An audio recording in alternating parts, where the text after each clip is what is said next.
Conexión Abierta, ganadora del Martín Fierro Digital 2017 y 2019 como mejor radio nativa digital.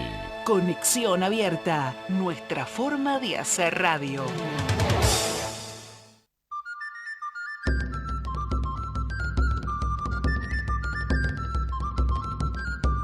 Hábitos saludables, costumbres que nos benefician, alimentación, caminatas, atrevernos a cuidarnos, nutrir nuestro espíritu, recapacitar, grupos de reflexión. Un nuevo encuentro con la doctora Eileen Wheeler para meditar sobre el trabajo en nosotros mismos.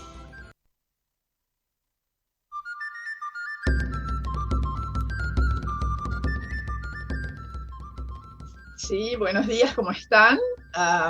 Siempre, últimamente empiezo muchas veces diciendo, en este día tan particular. Siempre el día parece particular en los últimos tiempos. Y yo quería empezar el programa de hoy haciendo un reconocimiento y un homenaje a mis colegas médicos que tanto han luchado, luchan y lucharán, a pesar de todo, estoy segura, contra todos los males que nos afligen, todas las enfermedades y contra esta epidemia tan terrible que, digamos, tenemos, ¿no es cierto?, que sufrir en estos momentos. Realmente, yo soy médica también, pero como soy psiquiatra, estoy mucho menos expuesta. Hubo 2 meses que no se pudo atender presencial el consultorio, pero ni bien se pudo, pacientes míos quisieron volver a lo presencial, valorizan eso inefable del contacto, pero es muy distinta mi situación. Yo no tengo riesgo, prácticamente no. Todo se hace con protocolo y yo no reviso a los pacientes, de manera que no tengo por qué acercarme. Muchos de ellos hacen diván, de los que quisieron presenciar enseguida, de manera que es muy distinta a la situación de los médicos que revisan a sus pacientes y que tienen que responder a las diversas patologías que hay, porque no es únicamente el COVID. Yo tengo una amiga, sí, muy amiga desde la infancia, nos conocemos, esos compañeros de colegio del grupo ese que permanece, del colegio, imagínense. Ya llevo 51 años de médica, así que imagínense, desde los 5 años del colegio, cantidad de tiempo. Y ella tiene un caso cercano de un primo que por miedo no fue a controlarse, desde marzo que le hicieron el diagnóstico de un pequeño tumor óseo, a diciembre que fue a instancias de su esposa. Y ya tenía un tumor con diseminación, que bueno, hicieron tratamientos y eso, pero no lo soportó, falleció por complicaciones en marzo. Así que 1 año después del diagnóstico, pero no se trató.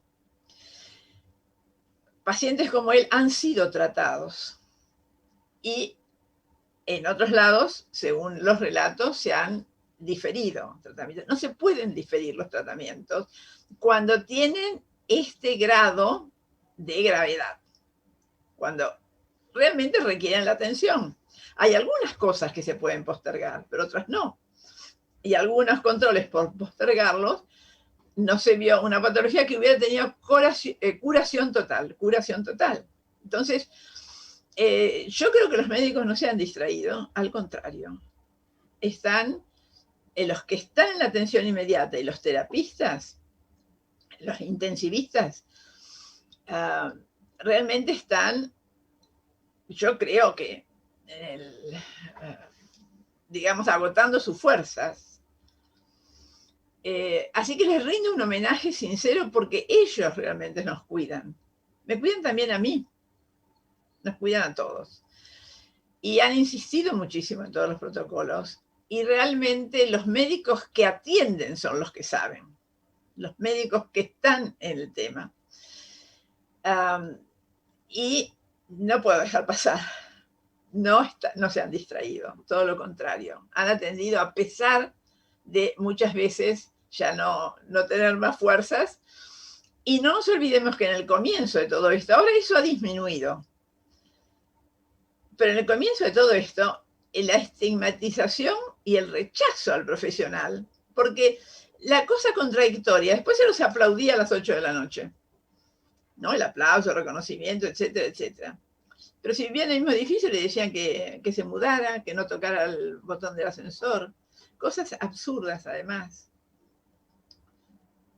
Entonces, tenemos que reconocer a aquellos que realmente hacen las cosas, al que se arriesga, al que pone el cuerpo literalmente en este caso. Y no dejar pasar esto de el abrazo simbólico a todos ellos. Yo tengo una hija que, sin ser de atención directa de gente con COVID, pero hace controles clínicos de gran cantidad de pacientes y, por supuesto, está expuesta. Es una mujer joven con hijos chiquitos. De manera que también ese homenaje a mi hija, que ha trabajado todo el tiempo,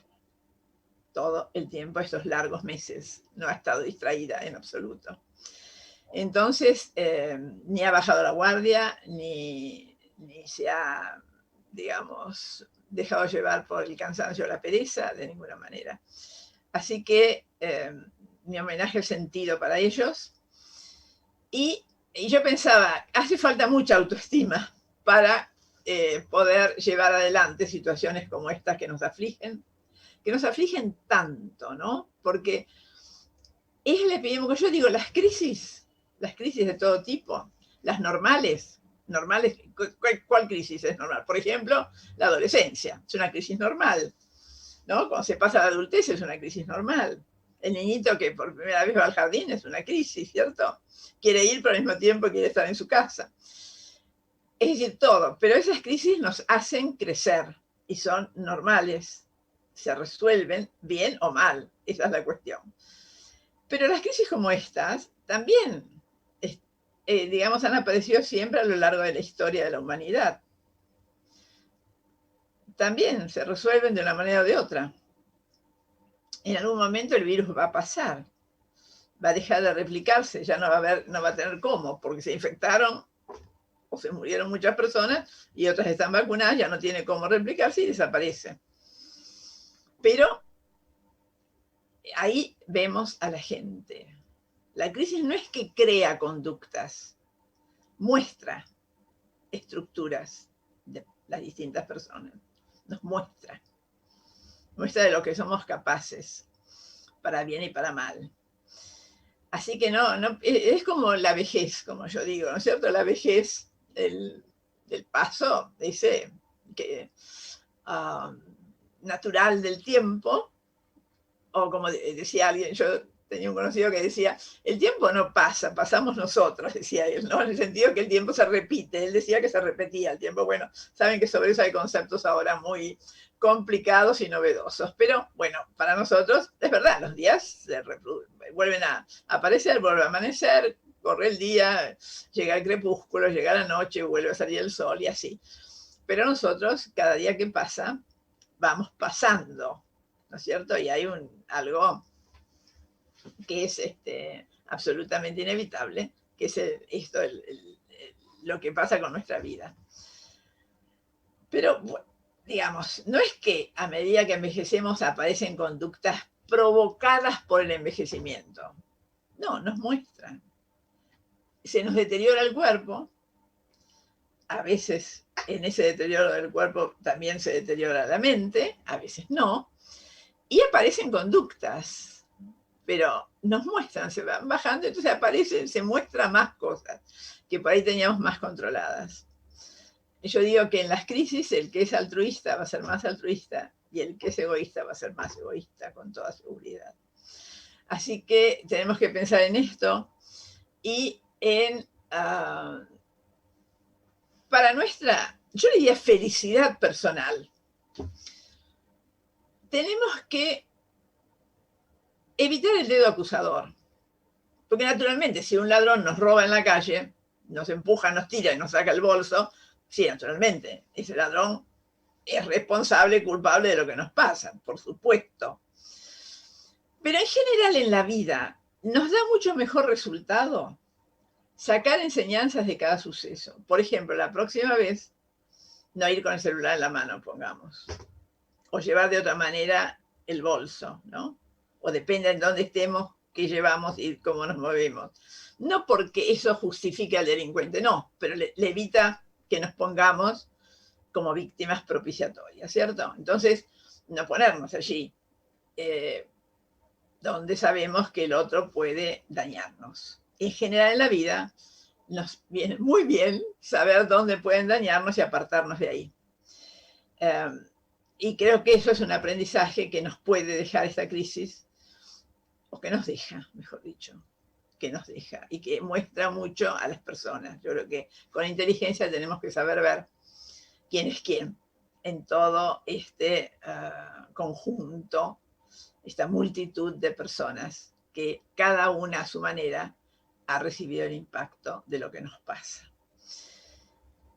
Como les decía, yo pensaba, hace falta una muy buena dosis de autoestima para soportar, después que se ha estado al pie, trabajando, arriesgándose y poniendo realmente el deseo de que el paciente se salve, para que después digan que estuvo distraído, ¿no es cierto? O algo por el estilo. Que no se valore, incluso al médico de las otras especialidades, como puede ser mi hija, que sigue cuidando a su paciente, que sigue atendiendo a sus pacientes. Ella atiende pacientes en una gama amplia, pero, por ejemplo, con artritis reumatoidea, que son pacientes que sufren, tienen molestias y dolores y demás, o sea que puede diferirse la atención, ¿no? Entonces, yo creo que es una de las profesiones que sí ponen, la mayor parte de ellos, por supuesto que hay de todo, pero la mayor parte de los colegas sí ponen el deseo grande de que el paciente mejore, que el paciente no sufra, mitigar el sufrimiento si no se puede solucionar la causa. Y si no, acompañarlo, como dice nuestro juramento hipocrático. Y si no podemos hacer ninguna de esas cosas, entonces acompañarlo adecuadamente. Yo, pensando estas cosas, les quiero dedicar a mis colegas el primer intervalo musical, que es de Johann Sebastian Bach. Ustedes saben por qué Bach, además de que toda la música, creo que toda la música de Bach a mí me gusta, pero además de eso es Aire en la cuerda de sol. Porque Bach fue un hombre que nunca buscó, fíjense que se considera el genio musical de la historia, en el sentido que él resumió la música hasta el momento de su existencia y estableció pautas para la música futura. Pero él nunca buscó la figuración personal. Muy pocas obras de él financió para que se publicaran, siendo que después se lo reconoció, pero grandes como Beethoven, como Wagner, como el genio más grande de la historia, musical de la historia. Pero él nunca buscó eso. Él lo que buscaba era el cantar la gloria de Dios y ayudar al prójimo a estar mejor y a que también tuviera ese acercamiento a la divinidad. Fíjense que él buscó esto. Y la historia lo ha compensado, como les digo, con este reconocimiento. Y es un hombre que tuvo sus sinsabores, pero que vivió con mucho amor, traducido en la música también, por su familia. Tuvo 2 matrimonios por muerte de su primera esposa y tuvo con la primera 7 hijos y con la segunda 13. En esa época, muchos de los niñitos morían chicos, ¿no? Como ustedes saben. Así que sobrevivieron un grupo, no me acuerdo cuántos, pero creo que alrededor de 6, y no me acuerdo bien. Hay 2 de ellos del primer matrimonio también genios musicales, los otros 2 Bach. Y esa música está impregnada de amor, porque incluso con la primera era una prima y después se casó con también una música. Y él tiene incluso muchas obras, pequeñas, grandes obras, hechas para la vida familiar y para su segunda mujer. O sea que hay un cuaderno famoso para Ana Magdalena, su segunda esposa. como ese espíritu hermoso que sería seguramente esos encuentros familiares. Así que pensando en esto de un músico que fue, yo también creo, el más grande de la historia, y que en realidad él lo que quiso fue ayudar a su prójimo y cantar la gloria de Dios, no buscar la propia fama. Pero por supuesto fue músico de las cortes y bueno, de eso vivía, ¿no? Vamos a escuchar entonces esta idea en la clave de sol por Anastasia Petrychak, que es una joven violinista ya muy reconocida y premiada, tiene 26 años, es ucraniana. Y este concierto se dio con la orquesta Cantelli en la Basílica Sant'Ambrogio de la ciudad de Milán en diciembre de 2015. Así que disfrutémosla.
Estamos con nuestros hábitos y nuestra salud.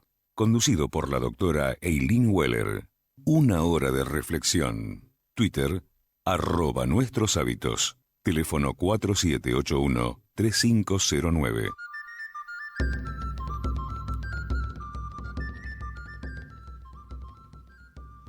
Sí, quiero corregir el teléfono, que no es ese. Algo pasó con el mensaje. El teléfono, vamos a dar el celular, 155-262-9917. Ese otro teléfono es de mi consultorio viejo, no sé, alguna cosa se pinzó. Le quería decir además de mi hija que también el sábado cumplió 9 años uno de los hijitos. Así que por los protocolos, el sábado estuvimos los abuelos y mis otros hijos y los primitos hermanos del cumpleañero. El domingo lo hizo con los primos hermanos, mi hija, en el río, en un lugar donde vive cerca ella del río, donde muchos festejan. Llegaban a 19, según el protocolo podían ser 20, y el lunes hizo el cumpleaños con los compañeros de colegio. De manera que 3 días seguidos de festejo para cumplir con los protocolos. No está distraída, ¿cierto? Y hace las dos cosas y se ocupa muy bien de todo. Así que felicitaciones a Lisandro, que es fuerte, alto, grande, parece que sale a los hombres grandes de la familia, que hay hombres enormes en la familia, y es activo, está siempre, y estuvo siempre haciendo algo, y estuvo muy contento con sus 3 días de festejo. Así que un abrazo enorme para Lisandro. Me quedé pensando en esto de la autoestima, como les decía, y yo creo que es algo que tenemos que pensar en nosotros mismos.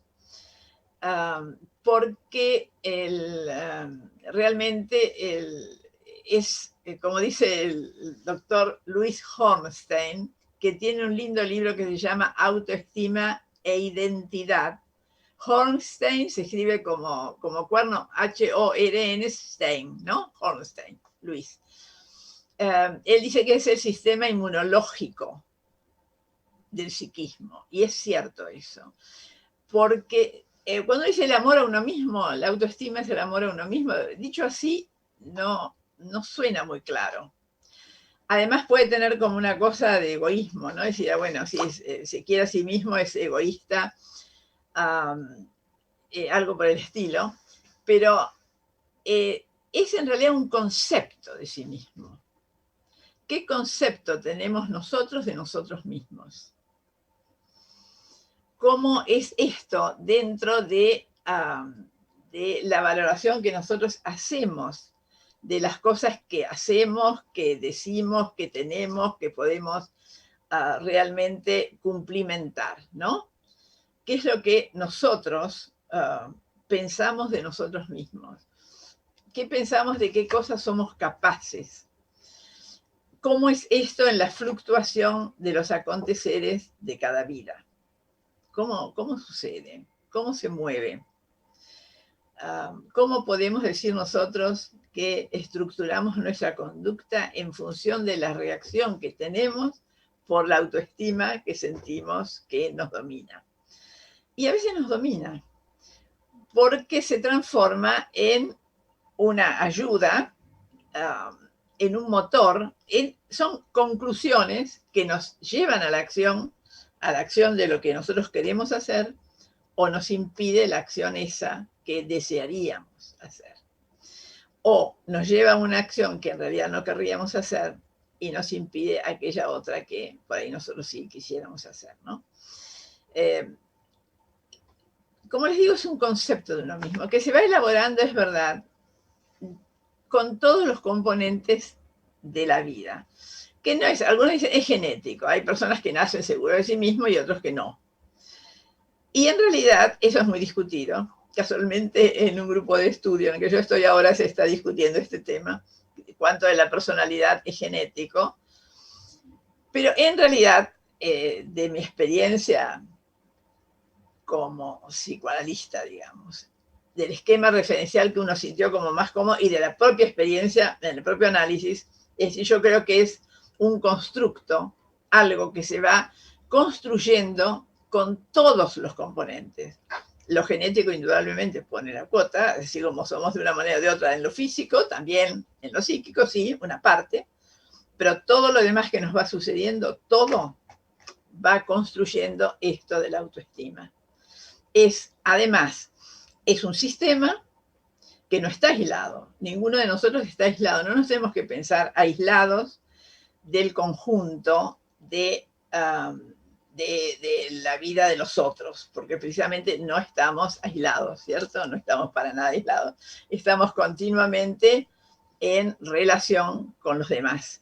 Y esa relación con los otros va incidiendo continuamente sobre cada uno de nosotros y va, digamos, incidiendo en la autoestima. El doctor Hornstein hace unas diferencias que a mí me parecen muy útiles, que tienen que ver con la estabilidad o no de la autoestima. Y si la autoestima es suficiente, buena y estable o inestable, o si no lo es, si es una autoestima insuficiente e inestable. Pero lo de estable tiene que ver con cómo se moviliza de acuerdo a lo que incide. Fíjense, uno, por ejemplo, puede tener una autoestima estable que incluye varias cosas. Conocer tanto los méritos como las limitaciones de uno. Porque algunos confunden autoestima con un narcisismo tal que no permite que se vean aquellas cosas que podrían ser enriquecidas o corregidas. Entonces, eso en realidad no es una autoestima saludable. Yo casi les diría que en ese caso es una autoestima inestable. Quizás amplia, basada en elementos o parámetros que por ahí uno no está de acuerdo. Pongamos a alguien que su autoestima la basa en su, digamos, exitosa conducta mafiosa. Bueno, claro, uno no está de acuerdo porque no está de acuerdo con los principios. Ahora, por ahí él está muy bien y tiene éxito, entre comillas, con lo que hace. ¿No es cierto? A él le parece bien. Pero uno diría que si en realidad necesita continuamente reafirmar lo que es, no, esa autoestima no es estable.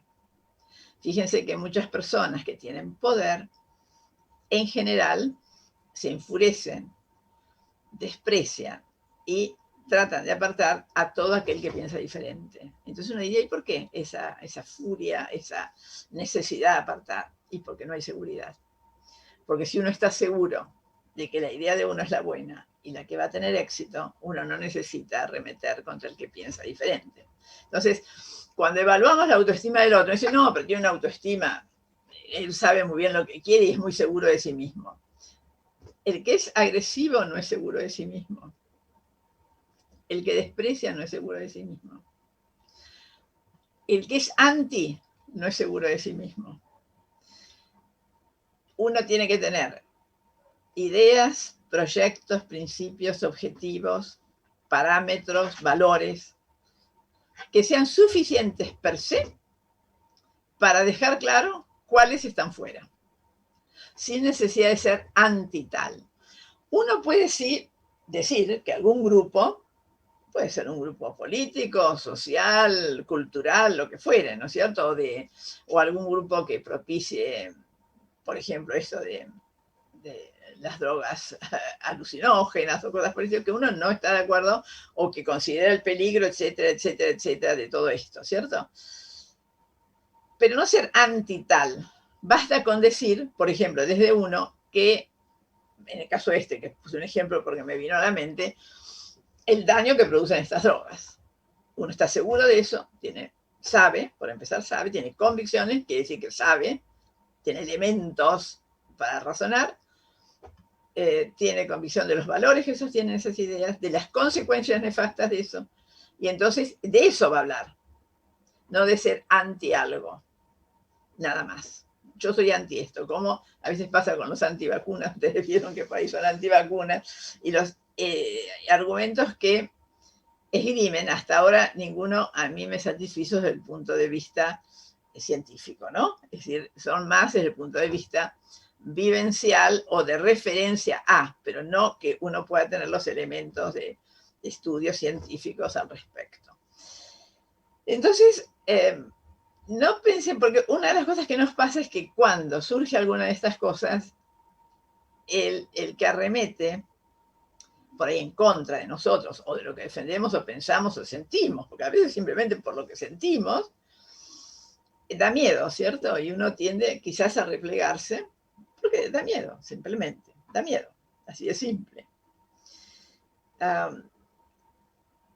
Sino que tenemos que trabajar mucho sobre nuestras convicciones en todo sentido, ¿no es cierto? Esas convicciones no solamente la idea social, religiosa, moral, ética, política, la que ustedes quieran, no. También las convicciones son científicas o las convicciones son de vida, ¿no? De la vida común, que uno piensa que es lo bueno o no. Entonces, lo de la autoestima, pero sí la autoestima es necesario trabajarla.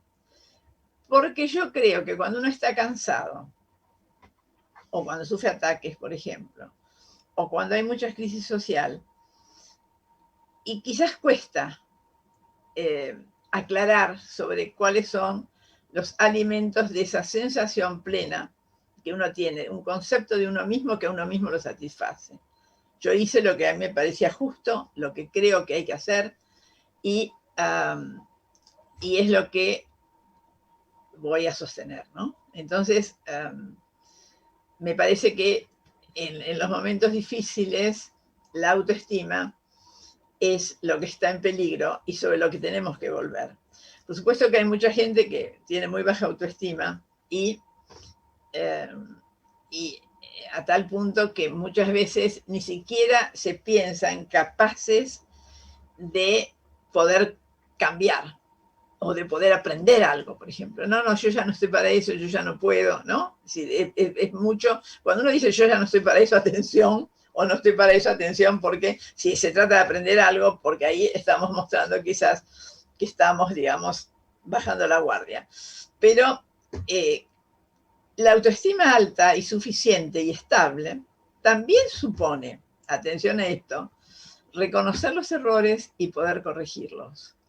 También supone esto. Vamos a escuchar el segundo intervalo musical mientras pensamos en esto, por nuestra intérprete de hoy, que es Anastasia Petrichak. Vale la pena escucharla y verla porque además es muy estética. Se llama Saludo de Amor, de Edward Elgar. Y al piano la acompaña Lorenzo Mio. Disfrutémosla.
Estamos en Nuestros Hábitos y Nuestra Salud, conducido por la doctora Aileen Wheeler.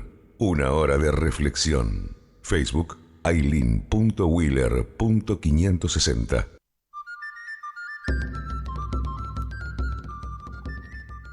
Sí, la autoestima también supone justamente aceptar cuando nos hemos equivocado o cuando necesitamos aprender algo, ¿no? Es decir, aceptar que uno se ha equivocado no significa que uno es menos de ninguna manera, sino justamente que ha crecido porque ha aprendido algo. Les voy a leer lo que nos dice textualmente el doctor Horsen. La autoestima es sentirnos competentes para enfrentarnos a los desafíos y creernos merecedores de recompensa, que es otro aspecto. Mucha gente le cuesta aceptar los premios. Contiene varios aspectos. Confianza en nuestra capacidad de pensar, aprender, elegir y tomar decisiones adecuadas.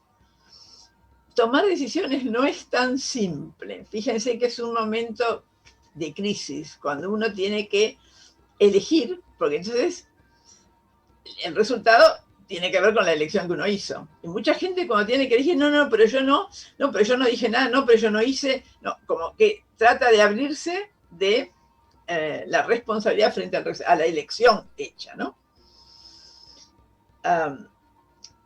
Y además convicción en nuestro derecho a ser reconocidos por los demás y por nosotros mismos. Es decir, que tenemos derecho a ser reconocidos. No que nos avergüence que nos reconozcan.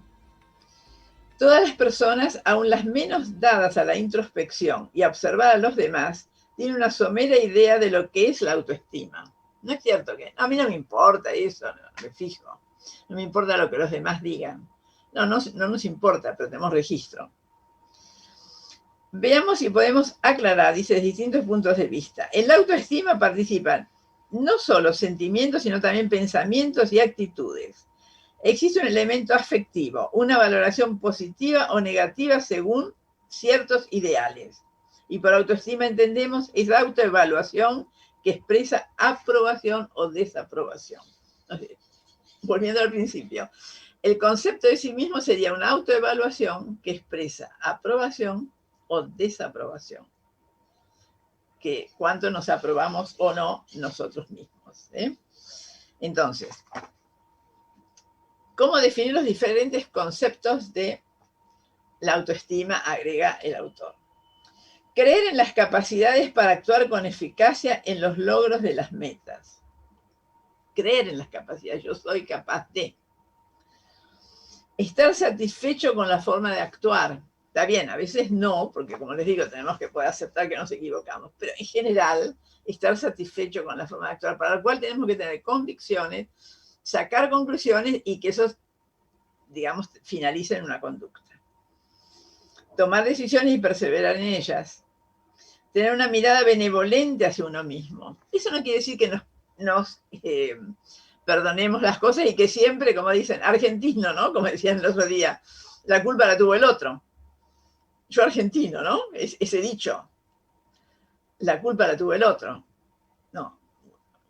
Pero aceptar que nos hemos equivocado, y gracias a Dios hemos aprendido y entonces podemos hacer las cosas diferentes, no significa que entonces nos tenemos que poner absoluta desaprobación de todo. No es eso, en absoluto. Sino que significa que hemos aprendido de una situación. Y lograr una imagen aceptada de sí mismo. Y evaluar logros y relaciones afectivas en función de los proyectos personales. Porque a veces dice, tal cosa, yo quisiera tal cosa, o uno puede mirar la vida de otro y pensar que el otro logró un mundo, por ejemplo, de afectos o de relaciones deseable. Quizás no, porque la vara con que medimos tiene que ser la nuestra, no la del otro.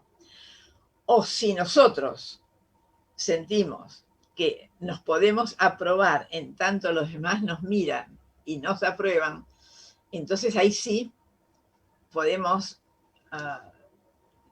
pensar que tenemos una dificultad con nuestra autoestima. Vale decir, como decimos siempre, ¿no? Nuestra autoestima no está en lo que nosotros pensamos de nosotros mismos, sino en lo que los otros miran de nosotros mismos. Y que en la mirada del otro está ese premio, digamos, que quisiéramos recibir. Esto es muy penoso, porque yo creo que precisamente distrae la posibilidad de hacer lo adecuado para que tengamos el resultado ansiado, porque nos distraemos pensando en los otros. Entonces sí podemos pensar que tenemos una autoestima baja e inestable, absolutamente inestable, porque depende del alimento externo. O sea que no es suficiente, ¿no?, con que nosotros podamos sacar conclusiones, sino que necesitamos que el otro nos alimente con lo que nos brinda como imagen de nosotros mismos. Fíjense que eso es terrible. Es decir, vamos a tener de nosotros mismos la imagen que el otro nos devuelve. Eso a veces es algo muy interesado, ¿no? A veces nos piensa, pero ¿cómo esta persona puede aceptar determinada situación? Y pensamos al que está en eso, que vive del alimento que el otro le brinda, lo pensamos como dependiente, como sufriente, y en realidad muchas veces no es así, sino que es una situación que le resulta cómoda porque su autoestima pasa por una vida, yo diría, casi parasitaria. Entonces, en tanto lo coloque en determinada situación, no le parece problemático. Por supuesto que en general, sí, yo les tengo que decir, conclusiones de consultorio, eso es una fachada. En la realidad, el que no puede asentar su autoestima suficientemente buena, las cosas humanas, como decimos ahora, son siempre suficientemente buenas, no buenas totalmente o normales, ¿no?, sino suficientemente buenas, en el propio accionar, en el propio concepto de uno mismo, el que no puede, en realidad, entre las cuatro paredes de su cuarto, cuando está absolutamente en silencio con sí mismo, no se siente bien. Es decir, eso es conclusión de consultorio. No es cierto que aparezca como que, bueno, mirá qué bien, lo empujaron, lo sentaron, lo pusieron, hacen todo y él recoge los frutos. No es verdad. Eso es algo que nos decimos, que por ahí le decimos al otro, que se pone como un eslogan casi publicitario, si ustedes quieren, pero no es cierto. En la intimidad de nuestras vidas, todos nosotros necesitamos tener un concepto de nosotros mismos suficiente para sentirnos que estamos satisfechos con todo aquello que hemos logrado hasta el momento actual. Es decir, que nos sentimos satisfechos de esa, digamos, construcción que hemos hecho con nuestras vidas. Lo otro es proyectar quizás fantasías o por ahí deseos. Tenemos que pensar, ¿por qué pensamos que si alguien está sostenido por otro, se siente bien? ¿Por qué pensamos eso? ¿Por qué proyectamos en el padrinazgo, entre comillas, que alguien pueda ejercer sobre la persona, que eso es algo que le da tranquilidad y felicidad? ¿Por qué pensamos eso? Entonces tendríamos que volver sobre nosotros mismos y reflexionar sobre si realmente nos valoramos adecuadamente y si nosotros nos consideramos completamente independientes de nuestro accionar. Nunca lo somos. Como decíamos, es todas las vidas, todo, forman parte de un sistema. Sí. Y interactuamos con el sistema y todo confluye a formar nuestra, lo que nosotros sentimos. Sí, es así. Pero ¿hasta qué punto? Es decir, si confluyen muchas cosas, no puede ser totalmente imprescindible una. ¿Entienden? Sí, muchas cosas confluyen del sistema. Una no puede ser imprescindible. Si una cosa es imprescindible, no me refiero al oxígeno, ¿no? Estamos hablando de las relaciones humanas. Si una de nuestras relaciones es imprescindible o algo que viene de esa relación es imprescindible, entonces sí tenemos que pensar que algo en nuestro concepto de nosotros mismos tiene que ser trabajado para ser elevado, para no depender del alimento que otro pueda dar y sobre todo para no quedar a merced de, porque, digamos, nada es, así como la vida es redonda, como siempre decimos, ¿no? La vida es redonda, lo que va vuelve, eso decíamos en el programa pasado, y es así. Con esto pasa lo mismo.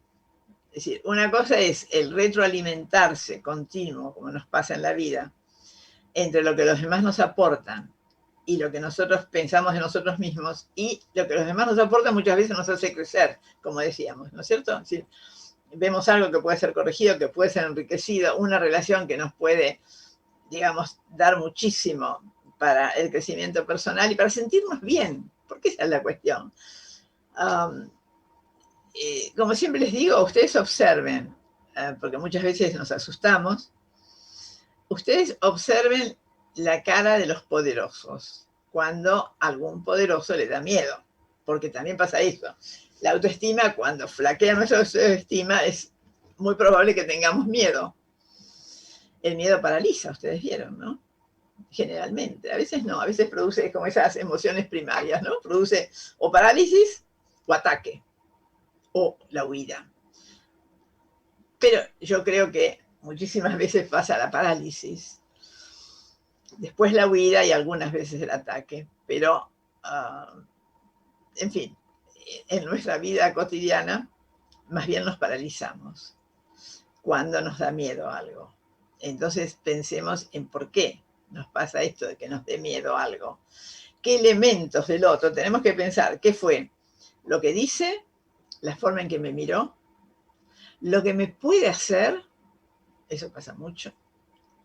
¿Qué elementos del otro me da temor? ¿O qué elementos de una situación me da temor? Porque a veces los miedos, finalmente, llegamos a la conclusión, que estrictamente no es con la situación o con esa persona, sino con algo previo de nuestro devenir, de nuestra vida, que se actualiza con la situación actual. Entonces, sacar conclusiones cuando algo nos asusta es muy importante para cuidarnos y poder hacer aquellas cosas que nos hagan sentir bien y que sean buenas para las personas que queremos y finalmente entonces para todos. Si es bueno para las personas que queremos, es bueno para todos. Así que pensando estas cosas, vamos a escuchar el tercer intervalo musical con nuestra intérprete de hoy, Anastasia Petrichak. Y es el invierno de las 4 estaciones de Vivaldi.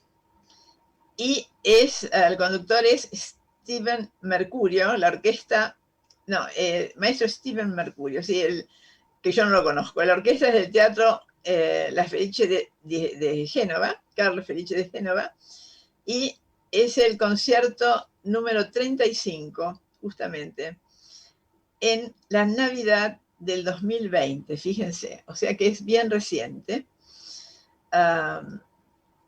El concierto número 35 de esa, digamos que se festeja en ese lugar, ¿no? En la Basílica Superior de San Francisco de Asís, en Italia. Así que disfrutemos porque realmente es una preciosa interpretación. Proseguiamo ora con un capolavoro di Antonio Vivaldi, estratto da una delle sue opere più celebri, Le Quattro Stagioni. Con l'orchestra del Teatro Carlo Felice di Genova, torna sul palco di Assisi il violino di Anastasia Petrichak, stella appena 26enne, cresciuta alla scuola del grande Salvatore Accardo.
Estamos con Nuestros hábitos y nuestra salud, conducido por la doctora Eileen Wheeler.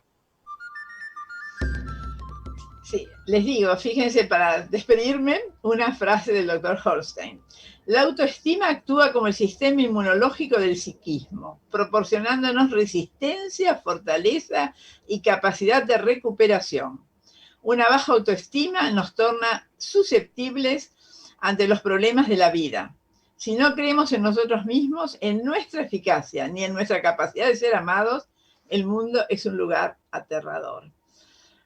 Pensando estas cosas y en cuánto podemos hacer por nosotros mismos, me despido de ustedes hasta nuestro próximo encuentro.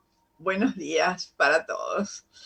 Antes de irme quiero corregir esto. Recuerden, el teléfono no sé qué pasó, es 155-262-9917. Gracias, hasta nuestro próximo encuentro.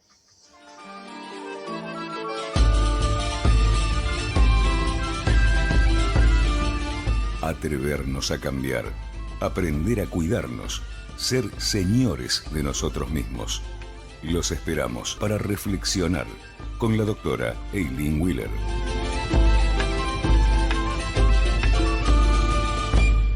Comienzo de espacio publicitario en Conexión Abierta. Este medio está asociado a CADEMAD,